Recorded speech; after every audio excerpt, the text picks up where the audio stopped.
Inside the Apostolic Palace of the Vatican on the night of October 30th, 1503, something happened that shook the Christian world to its core.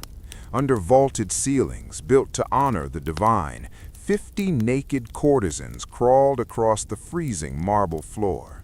Cardinals and bishops stood frozen, their silence heavier than the air itself. And at the center of it all, watching, smiling, even laughing, sat Pope Alexander VI. He presided over the scene like it was his own twisted celebration. But what the witnesses saw that night was only the opening scene. The true nightmare had not yet begun.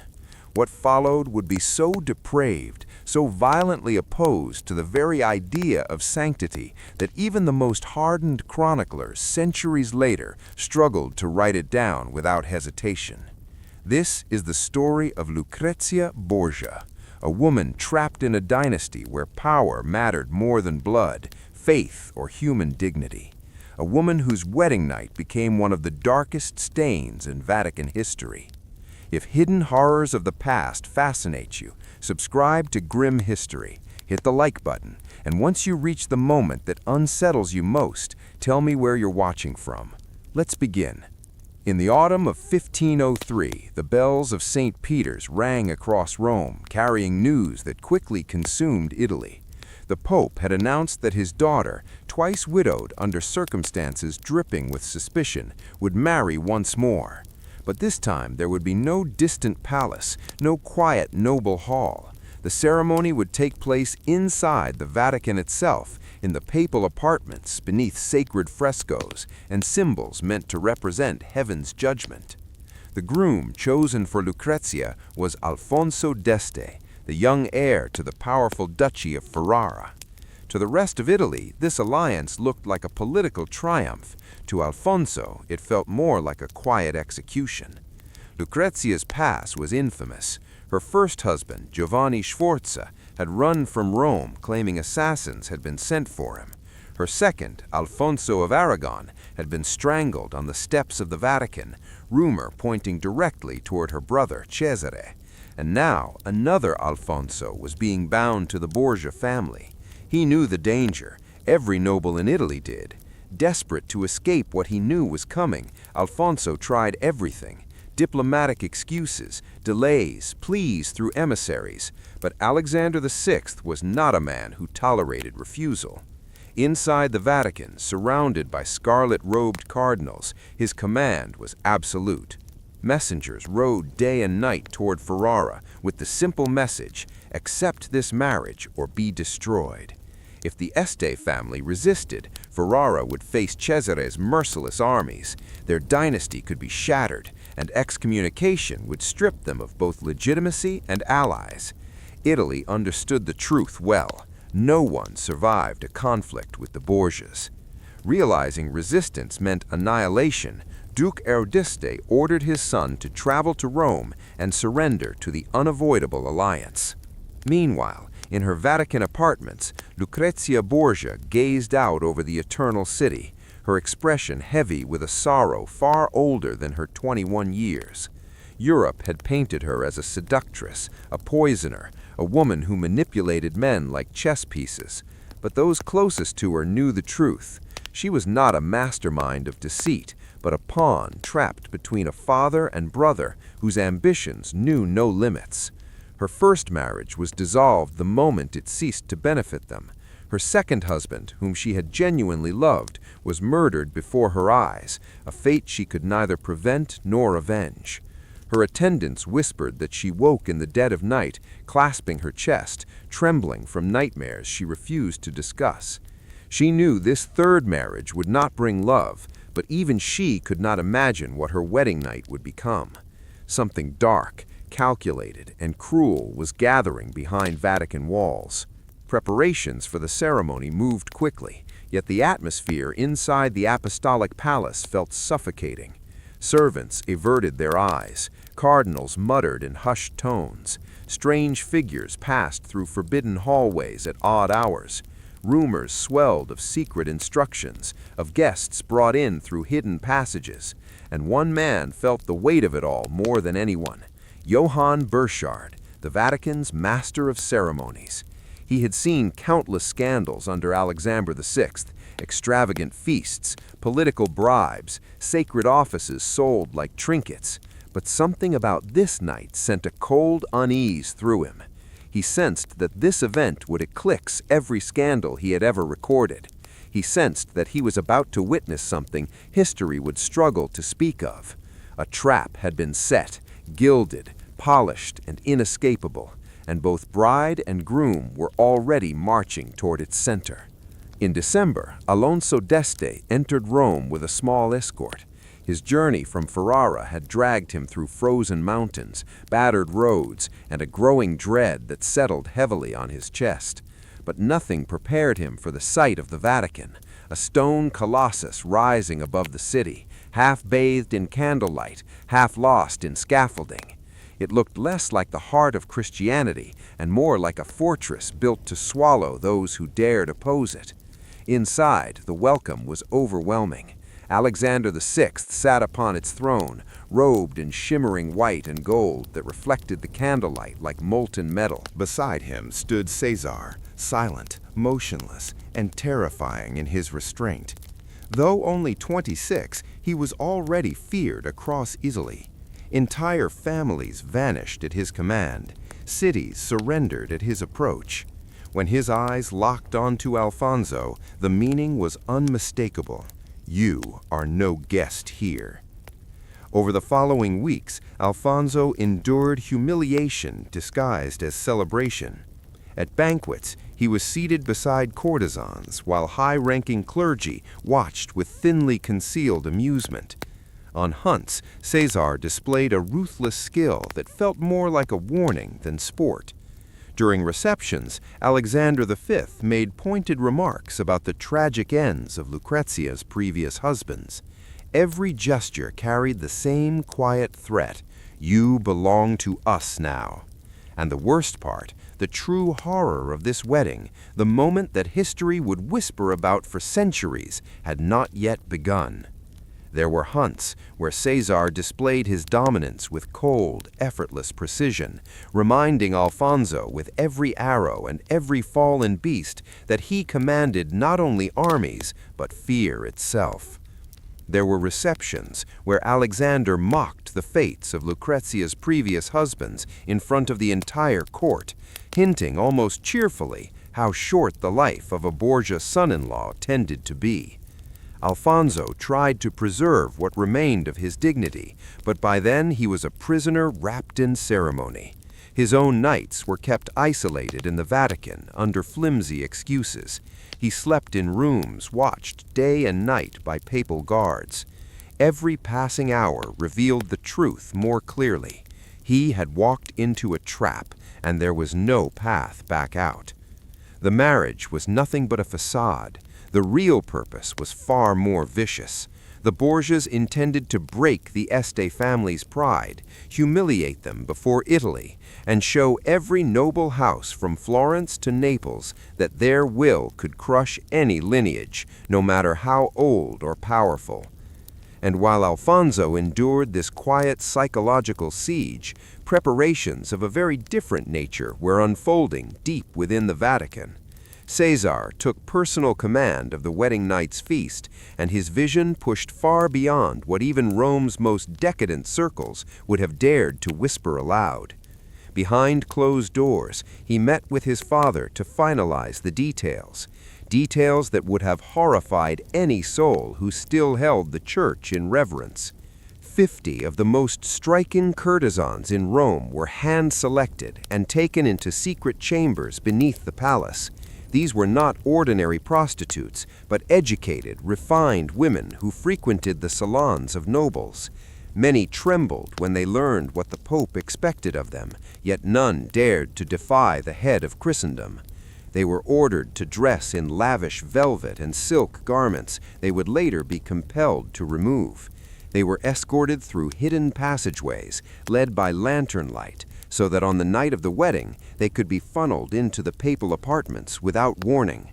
Servants who witnessed these preparations crossed themselves repeatedly, whispering prayers that clung to their lips like frost. They knew something unholy had begun to rise within the walls of the Vatican. Even Lucrezia sensed it. Though she was deliberately excluded from most preparations, she felt the dark tension thickening in the air. Her maids reported unfamiliar faces slipping through corridors, courtesans appearing in rooms where they did not belong, and her brother Caesar moving about with a smile that made their blood run cold. The night before the wedding, unable to endure the suffocating atmosphere, Lucrezia fled to the Sistine Chapel.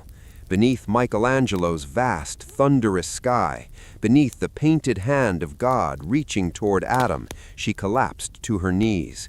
She prayed not for love or happiness, but for rescue, an intervention, a sign, anything at all. But the chapel remained silent. The divine felt impossibly distant. The candles flickered in the winter air, sneaking through ancient cracks as though straining to stay alive. Outside, the Vatican prepared for a celebration that would blur the line between sacred ritual and unspeakable corruption. In his chamber, Jan Burkhard, the master of ceremonies, reviewed the final protocol. His hand trembled as he dipped his quill. He understood too well that what he was about to record would either be buried forever or stand as the most damning document in the history of the Church. The night of October 30th, 1503 was approaching, and with it a spectacle that would drag even the walls of the Vatican closer to hell. October 30th dawned with the grandeur of a papal wedding. The bells of St. Peter's echoed over the 7 hills of Rome. Crowds thronged the streets surrounding the Vatican, eager to glimpse the infamous bride. Inside the Apostolic Palace, Lucrezia was prepared by a dozen attendants.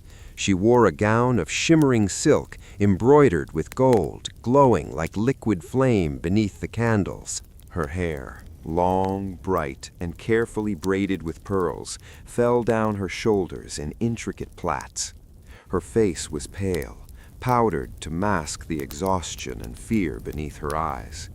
When she looked into the mirror, she did not see a bride. She saw a sacrifice. The ceremony was held in the papal chapel, a chamber drowning in gilded walls and holy paintings. Alexander V officiated personally, his booming voice filling the sacred space as he bound Alfonso and Lucrezia together before God. Rows of scarlet-clad cardinals stood rigidly along the chapel, their expressions carefully carved into masks of devotion. But behind their practiced piety flickered something else, dread. Every one of them knew the Borgia reputation. Every one of them sensed that what they witnessed today was only the prelude. After the ceremony, the guests were escorted to the Borgia apartments, halls resplendent with frescoes painted by Pinturicchio, stories of saints, heroes, and myths stretching across walls now tainted by the debauchery that approached. Enormous tables overflowed with roasted boar, pheasants still adorned in their feathers, piles of exotic fruit, and goblets of wine from the finest vineyards in Italy. Cardinals, Roman nobles, emissaries from Ferrara, and hand-picked courtiers filled the room. Alfonso and Lucrezia sat at the head table, trapped in a celebration that already felt unreal, like a masquerade masking something darker beneath. At first, the banquet unfolded like any noble feast. Gentle music from lutes and viols drifted through the air. Toasts were offered, hollow compliments exchanged, and polite diplomacy performed. But as the night deepened, the atmosphere shifted. Alexander, already flushed from heavy drinking, grew louder, more jubilant. Cesare, silent until then, slowly rose and delivered a subtle command with the tilt of his head. The massive doors slammed shut. Guards took their positions. No one would leave this room. What happened next tore through the last remaining boundary between decadence and depravity. At Cesare's signal, the side doors opened, and 50 courtesans stepped into the hall, draped in velvet and jewels, but unable to hide the terror in their eyes. A hush fell over the room, thick as smoke. Then Alexander rose from his throne, smiling as if unveiling a masterpiece, and announced that the true entertainment was about to begin. At Alexander's command, the courtesans began to strip themselves of every layer of silk and velvet, letting their dazzling garments slip to the marble floor, until they stood completely naked before the assembly. A cathedral built for prayer now stared at a scene that felt torn from a blasphemous dream. Cardinals turned their heads away, their trembling fingers tracing frantic crosses over their chests. Some tried to rise and flee, but the guards at the doors shifted forward, with hands resting on their swords, making it unmistakably clear that no one would escape this spectacle. Alfonso could only stare, his face frozen in a mask of disbelief and revulsion.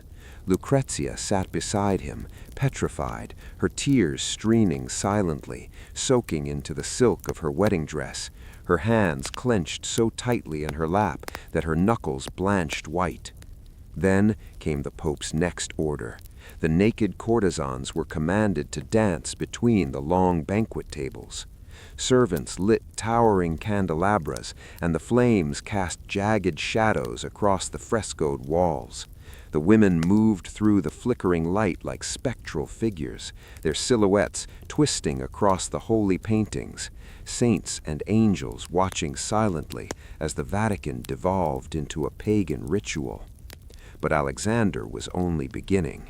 In an act crafted solely to degrade, he ordered baskets of chestnuts to be brought in and scattered across the polished marble floor. The nuts rolled between the feet of horrified guests, the sound echoing like faint thunder. Then the Pope announced the next phase of his depravity. The courtesans were to crawl on all fours between the legs of cardinals and nobles to collect the chestnuts like animals driven into a grotesque contest. The woman who gathered the most would be rewarded with silk cloaks, gold jewelry, and treasures from the papal vault. The humiliation that followed was so extreme that Jan Burchard, hardened by years of witnessing the Vatican's darkest moments, later wrote that he struggled to describe it in words. 50 naked women crawled across the sacred Vatican floor between the robes of church princes, while Alexander and Cesare watched from an elevated platform, laughing, pointing and placing bets as if this were a cheap performance in a brothel, not the beating heart of Christendom. Some young cardinals, drunk and overwhelmed by the night's madness, laughed and cheered. Others bowed their heads, crushed by the war between their faith and their terror of the Pope. Alfonso sat motionless, unable to comprehend that this nightmare was part of his wedding feast in the Vatican itself, under the eyes of the man who claimed to speak for God. And Lucrezia, poor Lucrezia, her wedding dress had become a shroud. Her tears had dried into a frozen expression of emptiness. She had always known her father and brother were capable of monstrous things, but she had never imagined they would turn her wedding into a ritual of damnation. Yet even now the night had not reached its darkest point. As midnight approached and the Vatican clocks told 12, Alexander finally declared the end of the chestnut banquet. The naked courtesans, exhausted, huddled in corners with their humiliating prizes. Wine soaked the tables. Guests sat frozen, half drunk, half stunned, entirely broken. Alexander, however, was clear-headed, focused, intent, and his next command silenced the hall so completely that one could hear the candles crackle. With a voice dripping in authority, he announced that the sacred duty of marriage now had to be fulfilled. But what he ordered next crushed whatever remained of dignity in the room. He proclaimed that Alonso d'Este must prove the marriage with Lucrezia, not once, but 3 times, and not in private. every witness present was to remain in place to verify that the union was sealed irrevocably before both the church and the world. The hall descended into horrified silence. Even Cesar, whose name was synonymous with brutality, looked sharply at his father, caught off guard by the sheer audacity of the decree. Alonso rose slowly, his face drained of all color. He was a prince raised on ideals of honor and duty, but surrounded now by Cesar's armed men, their hands gripping their sword hilts, he understood there was no refusing this command. He turned to look at Lucrezia.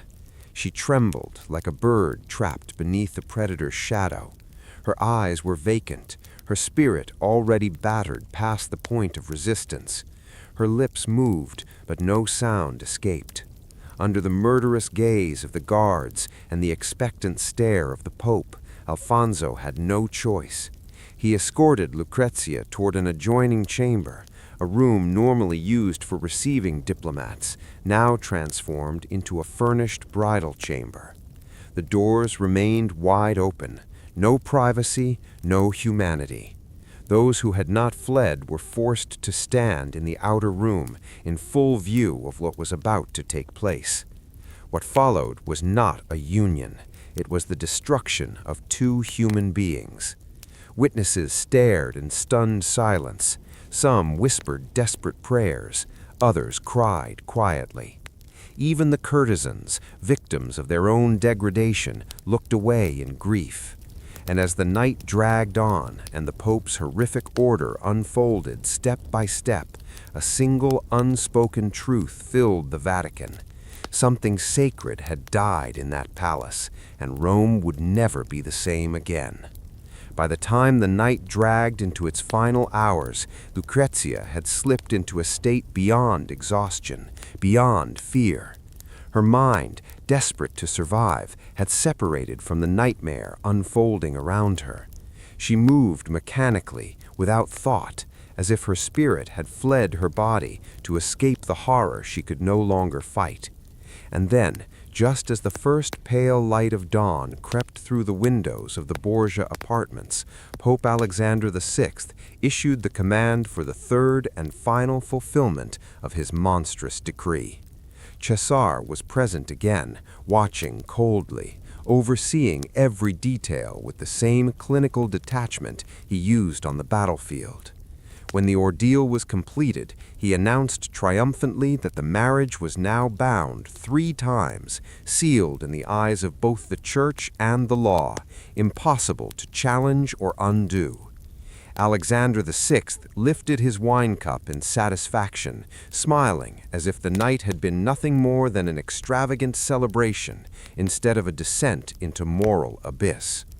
What remained in the room were the survivors, a collection of broken souls.